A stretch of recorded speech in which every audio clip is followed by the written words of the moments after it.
നമസ്തേ, എല്ലാവർക്കും ആത്മാ പ്രണാമം. ഇന്നത്തെ നമ്മളുടെ വിഷയം ധ്യാനത്തിലെ വിവിധ മാർഗങ്ങളെ കുറിച്ചിട്ടാണ്. ധ്യാനം എന്താണ് എന്ന് നമുക്കറിയാം. ധ്യാനം എന്ന വാക്ക് നമുക്കേറെ സുപരിചിതമാണ്. ധാരാളം പേര് യോഗ പഠിക്കാൻ വരുമ്പോൾ ചോദിക്കുന്നത് ധ്യാനം പഠിപ്പിക്കുമോ? കാരണം ധ്യാനം ചെയ്തു കഴിഞ്ഞാൽ അത് നമുക്ക് വളരെയധികം ശാന്തിയും സന്തോഷവും ഊർജ്ജസ്വലതയും ആനന്ദവും ഒക്കെ ഉണ്ടാക്കുമെന്ന് നമ്മൾ കേട്ടിട്ടുണ്ട്. യോഗശാസ്ത്രത്തില് അഷ്ടാംഗ യോഗത്തില് യമം, നിയമം, ആസനം, പ്രാണായാമം, പ്രത്യാഹാരം, ധാരണ, ധ്യാനം, സമാധി എന്ന് മഹർഷി പതഞ്ജലി പറഞ്ഞിട്ടുണ്ട്. അതിൽ 7ാം സ്റ്റെപ്പായിട്ട് ധ്യാനം എന്ന ഒരു പ്രോസസ്സിനെ കുറിച്ചിട്ടാണ് പറഞ്ഞിട്ടുള്ളത്. ഈ ധ്യാനം ചെയ്തു കഴിഞ്ഞാൽ ഈ പറഞ്ഞതുപോലെ ധാരാളം പേര് പ്രതീക്ഷിക്കുന്നത് പോലെ ധ്യാനം ചെയ്തു കഴിഞ്ഞാൽ ശരീരത്തിനൊരു ഊർജ്ജസ്വലത, മനസ്സിനൊരു ശാന്തി, ഒരു ശക്തി, ബുദ്ധിക്കൊരു സൂക്ഷ്മത, ഒപ്പം നമ്മുടെ ഉള്ളിലെ ഡിവൈൻ പവർ ആയിരിക്കുന്ന കുണ്ഡലിനി ശക്തിയെ ഉണർത്താൻ തീർച്ചയായിട്ടും ധ്യാന പരിശീലനങ്ങളിലൂടെ സാധിക്കും. ധ്യാനം നമ്മൾ പറയുന്ന ഹഠയോഗത്തില് അനേക ധ്യാന വിദ്യകൾ നമുക്ക് കാണാൻ പറ്റും. രാജയോഗ മെത്തേഡുകളിൽ അനേകം ധ്യാന വിദ്യകൾ നമുക്ക് കാണാൻ പറ്റും. അതേപോലെ തന്നെ വിവിധ തരത്തിലുള്ള യോഗ മെത്തേഡുകളുണ്ട്. ഇപ്പോ ക്രിയായോഗത്തിലെ ക്രിയായോഗ ധ്യാന വിദ്യകളുണ്ട്. തന്ത്രയോഗത്തിലെ തന്ത്രയോഗ ധ്യാന വിദ്യകൾ നമുക്ക് കാണാൻ പറ്റും. അപ്പൊ ധ്യാനം എന്ന് പറഞ്ഞാൽ നമ്മളുടെ മനസ്സിനെ ഒന്നിലേക്ക് ഏകാഗ്രമാക്കി അതിൽ പൂർണ്ണമായും ലയിച്ചു ചേരുന്ന അവസ്ഥയാണ് ധ്യാനം എന്ന് പറയുന്നത്. അപ്പൊ നമ്മളുടെ പൗരാണികമായ ഭാരതത്തില് അനേകം ധ്യാന വിദ്യകൾ അവർ ഉപയോഗിച്ചിരുന്നു. ലോകത്തിന്റെ വിവിധ ഭാഗങ്ങളിൽ ഉണ്ടായിരിക്കുന്ന ആധ്യാത്മിക അന്വേഷണ പദ്ധതികളില്, ഉദാഹരണത്തിന് ജൈനമതത്തില്, ബുദ്ധമതത്തില്, അങ്ങനെ വിവിധങ്ങളായിരിക്കുന്ന മതസമ്പ്രദായങ്ങളിലൊക്കെ അവര് വ്യത്യസ്തമായ ധ്യാന വിദ്യകളെ ഉപയോഗിച്ചിട്ടുണ്ട്. അപ്പൊ ഈ വ്യത്യസ്ത ധ്യാന വിദ്യകളെ കുറിച്ചിട്ടാണ് നമ്മളുടെ ഇന്നത്തെ ഒരു പഠനം. ഓക്കെ, ധ്യാനം എന്ന് പറയുന്നത് ആദ്യം പറഞ്ഞതുപോലെ മനസ്സിന്റെ ഏകാഗ്രതയാണ് ധ്യാനം എന്ന ധ്യാനത്തെ കുറിച്ചിട്ടുള്ള അനേക ശ്ലോകങ്ങളുണ്ട്. മനസ്സ് ഏകാഗ്രമാക്കുന്ന അവസ്ഥയാണ് ധ്യാനം. മനസ്സ് പരമാത്മാവിൽ ലയിച്ചു ചേരുന്ന അവസ്ഥ ഏതോ അതാണ് ധ്യാനം. മനസ്സിന്റെ സമനിലയാണ് ധ്യാനം. യോഗത്തെയും പറയാറുണ്ട് മനസ്സിന്റെ സമനിലയാണ് യോഗം എന്നതുപോലെ ധ്യാനത്തെയും പറയാറുണ്ട് മനസ്സിന്റെ സമനിലയാണ് ധ്യാനം എന്ന് പറയുന്നത്. എന്റെ ഉള്ളിൽ കുടികൊള്ളുന്ന അനേക കോടി സൂര്യപ്രഭയോടെ കുടികൊള്ളുന്ന പരമേശ്വര ചൈതന്യത്തെ തിരിച്ചറിയലാണ് ധ്യാനം എന്ന് ശൈവാഗമ സിദ്ധാന്തങ്ങളിൽ നമുക്ക് കാണാൻ പറ്റും. അപ്പൊ ഇത്തരത്തിൽ ധ്യാനത്തെ പറ്റി വളരെ ആഴത്തിലുള്ള വ്യാഖ്യാനങ്ങൾ ഉണ്ടായിട്ടുണ്ട്. പലതരത്തിലുള്ള ധ്യാന വിദ്യകളുണ്ട്. ഇപ്പൊ അതില് ഇന്ന് വളരെയധികം പോപ്പുലർ ആയിരിക്കുന്ന ഒരു ധ്യാനമാണ് ശ്വാസധ്യാനം എന്ന് പറയുന്നത്. ഇത് ചെയ്യുക വളരെ സിമ്പിളാണ്. അതായത് എവിടെയെങ്കിലും കണ്ണടച്ച് നമ്മൾ ശാന്തമായിട്ടിരിക്കുക, പുഞ്ചിരിയോടുകൂടി ഇരിക്കുക. കയറുന്ന ശ്വാസത്തെ, മൂക്കിലൂടെ ശ്വാസം ദീർഘമായി, മൂക്കിലൂടെ ശ്വാസം സ്വാഭാവികമായി ഉള്ളിലേക്ക് കയറുമ്പോൾ പുഞ്ചിരിയോടെ അതിനെ നിരീക്ഷിക്കുക. എപ്പോഴാണോ ശ്വാസം പുറത്തേക്ക് പോകുന്നത് അപ്പോൾ അതിനെ നിരീക്ഷിക്കുക. വളരെ സുഖകരമാണ് ഈ ഒരു ധ്യാനത്തിന്റെ പൊസിഷൻ അല്ലെങ്കിൽ രീതി. തല കുത്തി നിൽക്കേണ്ടതില്ല, കൈകാലും നമ്മൾ വളക്കേണ്ട ആവശ്യമൊന്നും തന്നെ ഇല്ല. വളരെ ശാന്തമായിട്ട് എവിടെയെങ്കിലും ഇരുന്ന് കണ്ണടച്ചിരുന്ന് കയറുന്ന ശ്വാസത്തെ അറിയുക, പുറത്തേക്ക് പോകുന്ന ശ്വാസത്തെ നമ്മൾ നിരീക്ഷിക്കുക എന്നുള്ളതാണ്. ഇതൊരു ശ്വാസധ്യാന വിദ്യയാണ്. ഈ ശ്വാസധ്യാനത്തെ ബേസ് ചെയ്തിട്ടാണ് പിന്നീട് വിപശ്ശന, ആനാപാന, വിപശ്ശന വിദ്യകളൊക്കെ ഉണ്ടായത് ഈ ശ്വാസത്തെ ബേസ് ചെയ്തിട്ടാണ്. ഗൗതമ സിദ്ധാർത്ഥൻ എന്ന രാജകുമാരൻ ഈ ലോകത്തിന്റെ എന്താണ് ഈ ദുഃഖങ്ങളുടെയൊക്കെ മൂലകാരണം എന്ന് അന്വേഷിച്ച് അദ്ദേഹം കൊട്ടാരം വിട്ടിറങ്ങിയ ഒരു കഥ നമ്മൾ വായിച്ചിട്ടുണ്ട്. അങ്ങനെ അദ്ദേഹം പല സ്ഥലങ്ങളിൽ അലഞ്ഞുവെന്നും പിന്നീട് ഒരു ധ്യാന ഗുരുവിനെ കണ്ടെത്തിയെന്നും അദ്ദേഹത്തിൽ നിന്ന് ശ്വാസധ്യാന വിദ്യ ആനാപാന സതി അല്ലെങ്കിൽ വിപശ്ശന അദ്ദേഹം പഠിച്ചുവെന്നും അങ്ങനെ വിപശ്ശനയിലൂടെ അല്ലെങ്കിൽ വിപാസനയിലൂടെ പിന്നീട് ബുദ്ധൻ ബോധോദയം നേടിയയാളാണ് നമ്മൾ ബുദ്ധൻ എന്ന് പറയുന്നത്. അനേക ബുദ്ധന്മാരുണ്ടായിട്ടുണ്ട്. അപ്പൊ അതില് നമുക്കറിയാവുന്ന ഏറ്റവും പ്രശസ്തനായ ഒരാളാണ് ഗൗതമ സിദ്ധാർത്ഥ ബുദ്ധൻ അല്ലെങ്കിൽ ശ്രീ ബുദ്ധൻ എന്ന് പറയുന്നത്. അപ്പൊ അദ്ദേഹം ഉപയോഗിച്ച മെത്തേഡ് ഈ ആനാപാന സതി ശ്വാസ നിരീക്ഷണമാണ്. അതിന് പല പല തലങ്ങളുണ്ട്. അത് അതിനെപ്പറ്റി കൂടുതൽ ആഴത്തിൽ പഠിക്കാൻ ആനാപാന സതി പഠിപ്പിക്കുന്ന ആചാര്യന്മാരുമായിട്ട് ബന്ധപ്പെട്ട് കഴിഞ്ഞാൽ നമുക്കറിയാൻ പറ്റും. അപ്പൊ ഇത് ശ്വാസത്തെ ബേസ് ചെയ്തിട്ടുള്ള ഒരു ടെക്നിക്കാണ്. ഇനി ശ്വാസത്തെ ബേസ് ചെയ്തുകൊണ്ട് ഭാരതീയമായ അനേകം വിദ്യകൾ ഉണ്ടായിട്ടുണ്ട്. ഇതേപോലെ തന്നെ ശ്വാസം നമ്മൾ ഉള്ളിലേക്ക് കയറുമ്പോൾ പുഞ്ചിരിയോടെ അതിനെ അറിയുന്നു, പുഞ്ചിരിയോടെ അതിനെ നിരീക്ഷിക്കുന്നു. ഇത് അവയർനെസ് മെഡിറ്റേഷൻ, ശ്വാസത്തിന്റെ അവയർനെസ് മെഡിറ്റേഷൻ അല്ലെങ്കിൽ ശ്വാസ ജാഗ്രതാ ധ്യാനം എന്നറിയപ്പെടുന്ന ഒരു ധ്യാന വിദ്യയാണ്. നമ്മൾ ഒന്നും ചെയ്യുന്നില്ല, കണ്ണടച്ച് മനസ്സിന്റെ ശ്രദ്ധ മൂക്കിനും മേൽചുണ്ടിനും ഇടയിൽ കൊടുക്കും. കാരണം ഇവിടെയാണല്ലോ ശ്വാസോച്ഛ്വാസം നടക്കുക. ഈ മൂക്കിന്റെ ദ്വാരങ്ങളിലൂടെയാണ് ശ്വാസം ഉള്ളിലേക്ക് കടക്കുന്നതും പുറത്തേക്ക് പോകുന്നതും. അപ്പൊ നമ്മളുടെ മനസ്സിനെ എവിടെ കേന്ദ്രീകരിക്കും? ഈ മേൽചുണ്ടിനും മൂക്കിനും ഇടയിൽ ഈ ഒരു ഭാഗത്ത് നമ്മൾ കോൺസെൻട്രേറ്റ് ചെയ്യും. എന്നിട്ട് പുഞ്ചിരിയോടെ ഇരിക്കട്ടെ, ഒരു സാക്ഷി ഭാവത്തിൽ ശ്വാസം കയറുമ്പോൾ അതിനെ നമ്മൾ അറിയും പുഞ്ചിരിയോടെ, ശ്വാസം പുറത്തേക്ക് പോകുമ്പോൾ പുഞ്ചിരിയോടെ നമ്മൾ അറിയും. ഒരു സാക്ഷി ഭാവത്തിൽ ഒരു കാവൽക്കാരനെ പോലെ ശ്വാസത്തെ നിരീക്ഷിക്കുന്നു. അതാണ് ബ്രീത്ത് അല്ലെങ്കിൽ ബ്രീത്തിങ് അവയർനെസ് മെഡിറ്റേഷൻ, അല്ലെങ്കിൽ ബ്രീത്ത് അവയർനെസ് മെഡിറ്റേഷൻ എന്നോ ബ്രീത്തിങ് അവയർനെസ് മെഡിറ്റേഷൻ എന്നോ ശ്വാസ ജാഗ്രത ധ്യാന വിദ്യ എന്നറിയപ്പെടുന്ന ഒരു മെത്തേഡാണ്. ഇവിടെ പ്രത്യേകിച്ച് മന്ത്രങ്ങൾ ജപിക്കുന്നില്ല, പ്രത്യേകിച്ച് ഒന്നും ചെയ്യുന്നില്ല. സ്വാഭാവികമായി പ്രകൃതിയാൽ നാച്ചുറലായി നടക്കുന്ന ശ്വാസ ഉച്ഛ്വാസത്തിലേക്ക് മനസ്സിനെ കൊടുത്ത് പുഞ്ചിരിയോടെ അതിനെ നിരീക്ഷിക്കലാണ് ഈ ശ്വാസധ്യാന വിദ്യ എന്ന് പറയുന്നത്. ഇനി ഇതേ ശ്വാസത്തിൽ മനോനിർദ്ദേശങ്ങൾ കൊടുത്തുകൊണ്ട് ചെയ്യുന്ന ചില പ്രത്യേക വിദ്യകളുണ്ട്. അതായത് നമ്മൾ സൈക്കോളജിയിലൊക്കെ ഉപയോഗിക്കുന്ന ചില മെത്തേഡുകളാണ്. അതുപോലെ തന്നെ കണ്ണടച്ച് നട്ടെല്ല് നിവർത്തി നമ്മൾ ഇരിക്കും, ശ്വാസം കയറുമ്പോൾ അറിയും, അവിടെ ഒരു നിർദ്ദേശം കൊടുക്കും, ഞാൻ ആരോഗ്യവാനാണ്. ശ്വാസം പുറത്തേക്ക് പോകുമ്പോൾ നമ്മൾ അതിനെ അവെയർ ചെയ്യും, മനസ്സുകൊണ്ടൊരു നിർദ്ദേശം കൊടുക്കും, ഞാൻ ആനന്ദവാനാണ്. അപ്പൊ ശാന്തമായി ശ്വാസം കയറുമ്പോൾ മനസ്സിനെ അതിനൊപ്പം നമ്മൾ സഞ്ചരിപ്പിക്കുന്നു, എന്നിട്ട് പറയുന്നു ഞാൻ ആരോഗ്യവാനാണ്. ശ്വാസം എപ്പോഴാണോ പുറത്തേക്ക് സ്വാഭാവികമായും പോകുന്നത് അതിനെ നമ്മൾ അവെയർ ചെയ്യുന്നു, ശ്രദ്ധിക്കുന്നു, പറയുന്നു ഞാൻ ആനന്ദവാനാണ്, ആരോഗ്യം കൊണ്ട് എനിക്ക് ആനന്ദമുണ്ടാകുന്നു. ഇതൊരു സൈക്കോളജിക്കൽ മെത്തേഡാണ്. കാരണം ഓരോ ശ്വാസത്തെയും അറിയുക എന്ന് പറഞ്ഞാൽ നിസ്സാരമല്ല. അതിനറിയണമെങ്കിൽ മനസ്സ് അവിടെ ഏകാഗ്രമാക്കണം. മനസ്സ് ഏകാഗ്രമാക്കണമെങ്കിൽ മനസ്സ് പലതരത്തിലുള്ള ചിന്തകളിൽ നിന്ന് മാറി ഈ ശ്വാസത്തിലേക്ക് മനസ്സിനെ കോൺസെൻട്രേറ്റ് ചെയ്യാൻ കഴിയണം.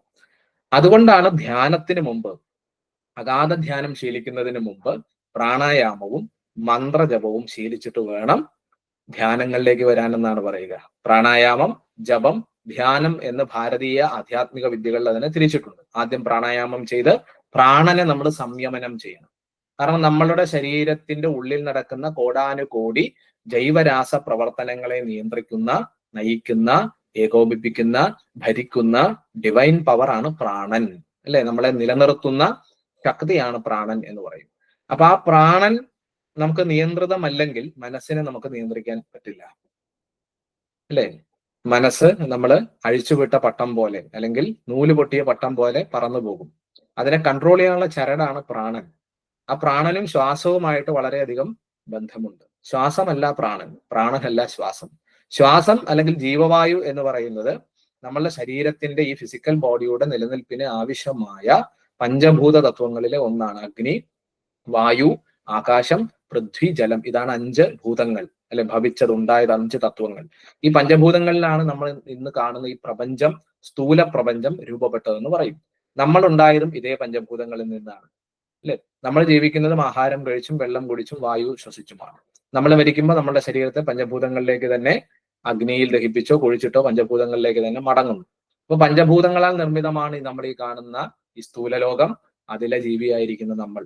ആ നമ്മുടെ ഉള്ളിലെ ആസ്ട്രൽ ബോഡി എന്ന് പറഞ്ഞാൽ ഈ പറയുന്ന ഇതിനപ്പുറമായിട്ടുള്ള മറ്റൊരു ശക്തി ചൈതന്യമാണെന്ന് പറയും. അപ്പൊ ഫിസിക്കൽ ബോഡിയുടെ ഫ്യൂവലാണ് ജീവവായു ആയിരിക്കുന്ന ഓക്സിജൻ. ആസ്ട്രൽ ബോഡിയുടെ ഫ്യൂവലാണ് പ്രാണവായു. അത് ഡിവൈൻ എനർജി ആണെന്ന് പറയും. അപ്പോ ശ്വാസത്തെ നിയന്ത്രിച്ചാൽ പ്രാണനെ അറിയാൻ കഴിയും. ശ്വാസത്തിലേക്ക് എത്തുവാനുള്ള കോണിപ്പടിയാണ്, അല്ലെങ്കിൽ ശ്വാസത്തെ പിടിക്കാനുള്ള കയറാണ്, പ്രാണനെ പിടിക്കാനുള്ള കയറാണ് ശ്വാസം. ശ്വാസ നിയന്ത്രണത്തിലൂടെ പ്രാണനെ നിയന്ത്രിക്കാം, പ്രാണനെ നിയന്ത്രിച്ചാൽ മനസ്സിനെ നിയന്ത്രിക്കാം. ഇതാണ് ഇതിന് പിന്നിലുള്ള തിയറി. അപ്പോ നമ്മൾ ഈ സാധാരണ ഇത്തരത്തിൽ ശാന്തമായി ഇരുന്നുള്ള ശ്വാസധ്യാന വിദ്യകൾ ഇന്ന് ആധുനിക കാല മനുഷ്യന് ചെയ്യുക പ്രയാസമാണ്. ഒന്ന്, ഇരിക്കാനുള്ള ശാരീരിക ബലം പലർക്കും ഇല്ല. നിലത്തിരിക്കുക എന്നൊക്കെ പറഞ്ഞാൽ ഇന്ന് വളരെ അപൂർവമായിട്ടാണ് പലർക്കും സാധിക്കുക. കാരണം അത്രയും അധികം മനുഷ്യന്റെ ശാരീരിക ക്ഷമത കുറഞ്ഞിരിക്കുന്നു. ശരിയായ വ്യായാമം ഇല്ലാത്തത് കൊണ്ട് ശരീരം നമുക്ക് ഫ്ലെക്സിബിൾ അല്ല, ശരീരത്തിന് കരുത്തില്ല, ശരീരത്തിന് കഴിവിലില്ല, ശരീരത്തിന് വഴക്കമില്ലാത്ത അവസ്ഥ. വഴക്കമില്ലാത്ത, കരുത്തില്ലാത്ത, ബലമില്ലാത്ത ഒരു ശരീരം കൊണ്ട് യോഗ പഠിക്കുക പ്രയാസമാണ്, ധ്യാനം ചെയ്യുക പ്രയാസമാണ്.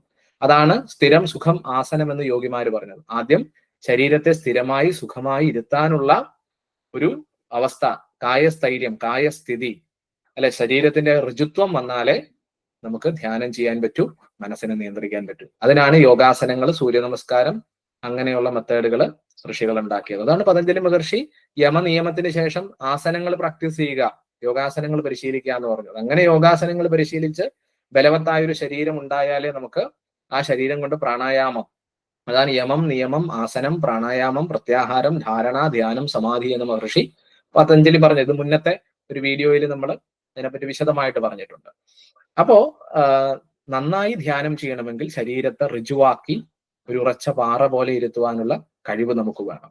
ശരീരം ഫ്ലെക്സിബിൾ ആകണമെങ്കിൽ ഡെയിലി ഒരു അരമണിക്കൂർ യോഗ, സൂര്യ നമസ്കാരം പോലെയുള്ള കാര്യങ്ങൾ ചെയ്യണം.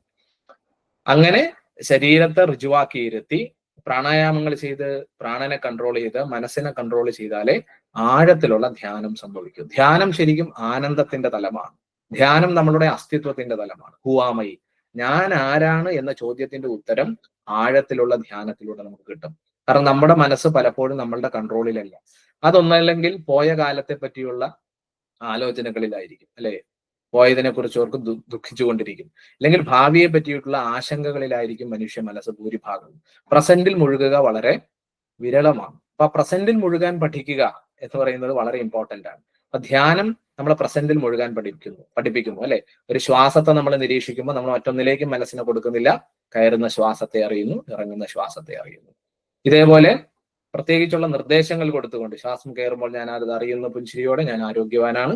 ശ്വാസം പുറത്തേക്ക് പോകുമ്പോൾ ഞാൻ അതിനെ അറിയുന്നു, ഞാൻ ആനന്ദവാനാണ്. ആരോഗ്യവാനാണ്, ആനന്ദവാനാണ്. ആരോഗ്യത്തിലൂടെ ആനന്ദം, അല്ലെങ്കിൽ ആരോഗ്യവാനാണ്, സന്തോഷവാനാണ്. നമ്മൾ ആ നിർദ്ദേശം കൊടുത്ത് അത് ബോധമനസ്, ഉപബോധ മനസ്സ്, അവബോധ മനസ്സ് അല്ലെങ്കിൽ അബോധ മനസ്സിന്റെ തലത്തിലേക്ക് എത്തി നമ്മൾ അതായി മാറുന്നു. അപ്പോ ശ്വാസത്തെ അടിസ്ഥാനപ്പെടുത്തിയിട്ടുള്ള ശ്വാസധ്യാന വിദ്യയുണ്ട്. അതുപോലെ തന്നെ ശ്വാസത്തിൽ നിർദ്ദേശങ്ങൾ കൊടുത്ത് ആരോഗ്യവാനാണ്, ആനന്ദവാനാണ് തുടങ്ങിയുള്ള നിർദ്ദേശങ്ങൾ കൊടുത്തിട്ടുള്ള ശ്വാസധ്യാന വിദ്യകളുണ്ട്. പിന്നെ വിശേഷപ്പെട്ട ചില മന്ത്രങ്ങൾ, ശ്വാസം കയറുമ്പോൾ അതിനെ അറിയും, അതിൽ സോ എന്ന മന്ത്രം ജപിക്കും. പുറത്തേക്ക് ശ്വാസം പോകുമ്പോൾ അതിനെ അറിയും, അതിൽ ഹം എന്ന മന്ത്രം ജപിക്കും. അതാണ് സോഹം മന്ത്രജപം. ഇതിൽ തന്നെ മറ്റൊരു മെത്തേഡ്, അകത്തേക്ക് ശ്വാസം കയറുമ്പോൾ അതിൽ ഹം എന്ന മന്ത്രം ജപിക്കും, പുറത്തേക്ക് പോകുമ്പോൾ സ എന്ന മന്ത്രം ജപിക്കും. അംസധ്യാന വിദ്യ എന്ന് പറയും. ഇനി പഞ്ചാക്ഷരി ധ്യാനം, ശ്വാസം ഉള്ളിലേക്ക് കയറുമ്പോൾ ഓം നമ എന്ന് ജപിക്കും, ശ്വാസം പുറത്തേക്ക് പോകുമ്പോൾ ശിവായ എന്ന് മനസ്സിൽ ജപിക്കും.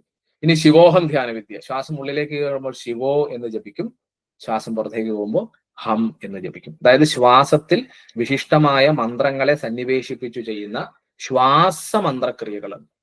അപ്പൊ പ്ലെയിൻ ആയിട്ട് ശ്വാസത്തെ നിരീക്ഷിക്കുന്ന ശ്വാസധ്യാന വിദ്യകൾ, ബ്രീത്തിങ് അവയർനെസ് മെഡിറ്റേഷനുകളുണ്ട്. നിർദ്ദേശങ്ങൾ കൊടുത്തുകൊണ്ട്, ആരോഗ്യവാനാണ്, ആനന്ദവാനാണ്, ഇത്തരത്തിലുള്ള നിർദ്ദേശങ്ങൾ കൊടുത്തുകൊണ്ട് ശ്വാസത്തിലൂടെ പ്രാണനെ, മനസ്സിനെ എനർജൈസ് ചെയ്യുന്ന ഇത്തരത്തിലുള്ള നിർദ്ദേശം കൊടുത്തുകൊണ്ടിട്ടുള്ള മെഡിറ്റേഷൻ ടെക്നിക്കുകളുണ്ട്. പിന്നെ വിശിഷ്ടമായ മന്ത്രങ്ങൾ, സോഹം, ഹംസ, ശിവോഹം, പഞ്ചാക്ഷരി മന്ത്രങ്ങള് ഉപയോഗിച്ചുകൊണ്ടിട്ടുള്ള ശ്വാസധ്യാന വിദ്യകളുണ്ട്. ഇതിപ്പോ ഞാൻ ഒന്ന് പൊതുവായി പറയുന്നേ ഉള്ളൂ. ഈ ക്രിയകളെല്ലാം തന്നെ, ഇത്തരത്തിലുള്ള ശ്വാസധ്യാന വിദ്യകളെല്ലാം തന്നെ അതാത് ഗുരുപരമ്പരകളിൽ നിന്ന്, ആചാര്യന്മാരിൽ നിന്ന് നേരിട്ട് നമ്മൾ പഠിക്കുന്നതാണ് ഏറ്റവും ഉത്തമം. അപ്പൊ ഇതിനെപ്പറ്റി ഒരു ധാരണ ഉണ്ടാകാൻ വേണ്ടിയാണ് ഈ വീഡിയോയിൽ ഇത് വിശദീകരിക്കുന്നത്. അങ്ങനെയുള്ള വിവിധ തരത്തിലുള്ള ശ്വാസധ്യാന വിദ്യകളുണ്ട്. ഇനി ഇതുപോലെയുള്ള ജ്യോതിർധ്യാന വിദ്യകളുണ്ട്. എന്താണ് ജ്യോതിർധ്യാനം എന്ന് പറഞ്ഞാൽ? ഒരു പ്രകാശത്തെ ധ്യാനിക്കുന്നതാണ് ജ്യോതിർധ്യാന വിദ്യ. അതായത് പഞ്ചേന്ദ്രിയങ്ങളിലെ കാഴ്ച, പഞ്ചേന്ദ്രിയങ്ങളിലെ കേൾവി, അല്ലെ? കാഴ്ചയും കേൾവിയും വളരെ ഇമ്പോർട്ടന്റ് ആണ്. ഈ രണ്ട് ഇന്ദ്രിയങ്ങളുമായിട്ട് ബന്ധപ്പെട്ടിട്ടാണ് ഒരുപാട് മെഡിറ്റേഷനുകൾ ഉണ്ടായിരിക്കുന്നത്. ഇപ്പൊ നമ്മൾ പറഞ്ഞത് പഞ്ചേന്ദ്രിയങ്ങളിലെ ബ്രീത്തുമായി ബന്ധപ്പെട്ടിട്ടുള്ള, നമ്മളുടെ മൂക്ക്, ഗന്ധവുമായി ബന്ധപ്പെട്ടിട്ടുള്ള, അല്ലെങ്കിൽ മൂക്കിലൂടെ പോകുന്ന ശ്വാസവുമായി ബന്ധപ്പെട്ടിട്ടുള്ള ഒരു മെഡിറ്റേഷനാണ് ശ്വാസധ്യാന വിദ്യയിൽ പറഞ്ഞത്. ഇനി കണ്ണിന്റെ കേന്ദ്രീകരണവുമായി ബന്ധപ്പെട്ടിട്ടുള്ള മെത്തേഡുകളുണ്ട്. അത് പൊതുവെ ത്രാടക ധ്യാന വിദ്യകൾ എന്നാണ് പറയുക. ത്രാടകം എന്ന് പറഞ്ഞാൽ നേത്രത്തെ ഒരു സ്ഥലത്ത് ഉറപ്പിച്ചു നിർത്തുന്നതിനെയാണ് നമ്മൾ പൊതുവെ ത്രാടകം ചെയ്യുക എന്ന് പറയുക. അങ്ങനെയുള്ള ത്രാടക ധ്യാന വിദ്യകളുണ്ട്. അഗ്നിത്രാടകം, ജലത്രാടകം, ബിന്ദുത്രാടകം, സൂര്യത്രാടകം, ചുവന്ന പൊട്ട് ത്രാടകം. ഇങ്ങനെ കണ്ണിന്റെ നോട്ടവുമായി ബന്ധപ്പെട്ടിട്ടുള്ള, കണ്ണു തുറന്നുകൊണ്ട് ഒന്നിൽ കേന്ദ്രീകരിച്ചിട്ടുള്ള അഗ്നി ത്രാടകം, ദീപത്രാടകം പോലെയുള്ള വിദ്യകളുണ്ട്. ഇനി ഉള്ളിൽ നമ്മൾ ഒരു വെളിച്ചത്തെ കണ്ടുകൊണ്ട്, ഭ്രൂമധ്യത്തിലോ ഹൃദയമധ്യത്തിലോ ഒരു വെളിച്ചത്തെ കണ്ടുകൊണ്ട് നമ്മൾ ചെയ്യുന്ന പ്രകാശ ധ്യാന വിദ്യകളുണ്ട്, ജ്യോതിർ ധ്യാന വിദ്യകളുണ്ട്. ഇത് കൂടാതെ തന്നെ ഇത് കണ്ണുമായി ബന്ധപ്പെട്ടിട്ടുള്ള, ചെവിയുമായി ബന്ധപ്പെട്ടിട്ടുള്ള നാദയോഗ ധ്യാന വിദ്യകളുണ്ട്. നാദയോഗം എന്ന് വെച്ചാൽ ഒരു ശബ്ദം അല്ലെങ്കിൽ ഒരു മന്ത്രം പുറപ്പെടുവിക്കുക. അതിൽ പഞ്ചാക്ഷരി ധ്യാനം ഉൾപ്പെടെയുള്ള ഉയർന്ന വിദ്യകൾ, സൗണ്ടുമായി ബന്ധപ്പെട്ടിട്ട് ചെയ്യുന്ന വിവിധ തരത്തിലുള്ള ധ്യാന വിദ്യകളെ നമുക്ക് കാണാൻ പറ്റും. ഇനി ഗന്ധവുമായി, നമ്മൾ നേരത്തെ ശ്വാസമാണ് പറഞ്ഞത്, ഇനി അതിന് പിന്നിലെ ഗന്ധം, അതാണ് നമ്മൾ പൂന്തോട്ട ധ്യാന വിദ്യ എന്നൊക്കെ പറയും. ഓക്കെ, ഒരു പ്രത്യേക ഒരു പൂന്തോട്ടത്തിൽ പോയിരിക്കും, അവിടെയുള്ള പൂക്കളുടെ ഗന്ധം ആസ്വദിച്ചുകൊണ്ട് ചെയ്യുന്ന ഇത്തരത്തിലുള്ള പൂന്തോട്ടം ധ്യാന വിദ്യകൾ. അല്ലെങ്കിൽ ഒരു മുറിയിൽ അഷ്ടഗന്ധം പോലെയുള്ള ചില വിശേഷപ്പെട്ട പച്ചമരുന്നുകള് ഒക്കെ ഇട്ട് പുകയ്ക്കും, അതിലേക്ക് മൂക്കിന്റെ ഗന്ധത്തെ നമ്മൾ ശ്രദ്ധിച്ചുകൊണ്ട് പുഞ്ചിരിയോടെ ഇരിക്കുന്ന ഗന്ധ ധ്യാനയോഗ വിദ്യകൾ നമുക്ക് കാണാം. ഇനി രസമണി അല്ലെങ്കിൽ ഗോളകം പോലെ ചില പ്രത്യേക വസ്തുക്കൾ വെച്ചിട്ട് അതിൽ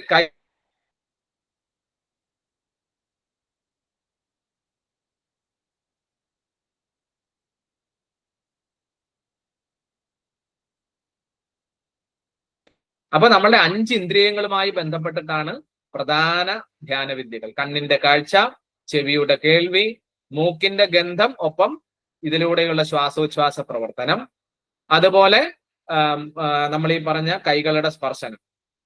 ഇത് കൂടാതെ നമ്മളുടെ രസവുമായി ബന്ധപ്പെട്ടിട്ട്, നാവുമായി ബന്ധപ്പെട്ടിട്ടുള്ള ചില വിശിഷ്ട വസ്തുക്കള്, രുചികരമായ വസ്തുക്കള്, അത് ചില ടിബറ്റൻ സമ്പ്രദായങ്ങളിലൊക്കെ ഉപയോഗിക്കുന്ന കണ്ടിട്ടുണ്ട്. പുളി, ഉപ്പ്, മധുരം, അങ്ങനെ വിവിധ ടേസ്റ്റുകൾ നമ്മളെ നാവിൽ തന്നിട്ട് അതിനെ ശ്രദ്ധിച്ചുകൊണ്ട് ഇരിക്കൽ.